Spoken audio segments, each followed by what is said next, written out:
At the end of the last video, I mentioned that each instrument uses a slightly different shape of bow, each with its own weight and balance. Let's check what kind of bow you have and make sure it's the right one. Violin bows are very similar to viola bows in that they are both the same length. Viola bows are a little bit heavier so that they can grab their thicker C string more easily, but the difference is so small that just picking one up, you won't be able to tell for sure which instrument it's for. But because they're so similar, luthiers have a secret code so that they can tell which is which. A violin frog has a pointed corner, whereas a viola frog has a rounded corner. Okay, bass bows. There are two different kinds of bass bows, German and French. Bass bows are the easiest to tell apart from other instruments because both kinds have very thick frogs. The German bow focuses on strength, weight, and power, whereas the French bow is all about finesse and agility. None of the other instruments use a German-style bow because their strings are too thin to need the extra weight. In class, I'll ask bass players to try out both kinds of bows and then choose which they want to use for themselves, but for now, whichever bow came with your instrument is fine. German bows have an extra tall frog because it's held differently and you need room for your fingers in between the shaft and the hair. French bows appear much more like big versions of the other instruments' bows because everyone else's bows are in the French style. Here's the difference between a French bass bow and a cello bow. The frog, the tip, the shaft, and the hair are all thicker on a bass bow than on a cello bow. A bass bow will usually be shorter in length than a cello bow because it doesn't have to move as fast to produce a sound.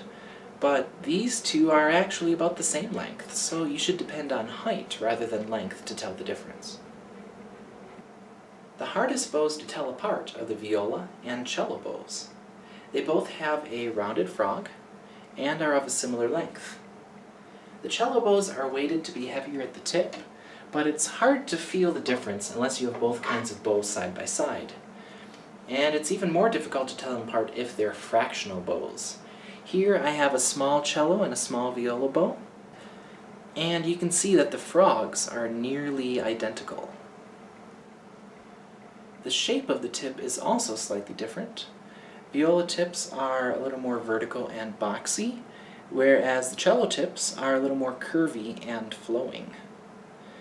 The viola bow is also longer than the cello bow in both full and fractional sizes, but again, the length can't tell you on its own which type of bow it is, because a full-size cello bow is longer than a small-size viola bow. So you have to look at the height of the tip to be sure. So I just mentioned that bows come in different sizes. Each size of each instrument has a certain size of bow that's supposed to come with it, and you can find a list of these lengths on my website. I find in practice, though, that bow length varies, and we don't always use the bow we're supposed to use. Professional players will often choose a bow that's longer or shorter, depending on the length of their arm. For you, I recommend just making sure that your bow fits in your case. For hard cases, it needs to be short enough to fit inside, but long enough that the tip or the frog is not going to come out from behind the bowl holder and scratch your instrument. Soft cases, like cellos and basses typically use, can be inconsistent when it comes to bow sizes. Some bow pouches are made extra large so that they can fit a variety of bow sizes, but sometimes that makes it hard to get the bow out. Other pouches are just a little too small, and the screw sticks out, so that you can't latch the Velcro. Yet, if you go down a size of bow, then it would be much too small for your arm length, and you wouldn't be able to play long notes. With soft cases, sometimes you just have to make do the best you can with whatever size pouch and bow you have. Okay, let's review. Violin bows have a right angle in their frog. Bass bows have curved frogs, and their frogs are really tall. This one's a French, and this one's a German. Viola bows have curved frogs and a small boxy tip.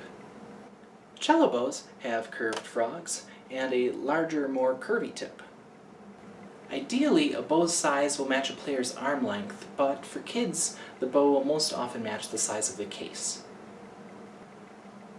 Please check and make sure you have the right kind of bow.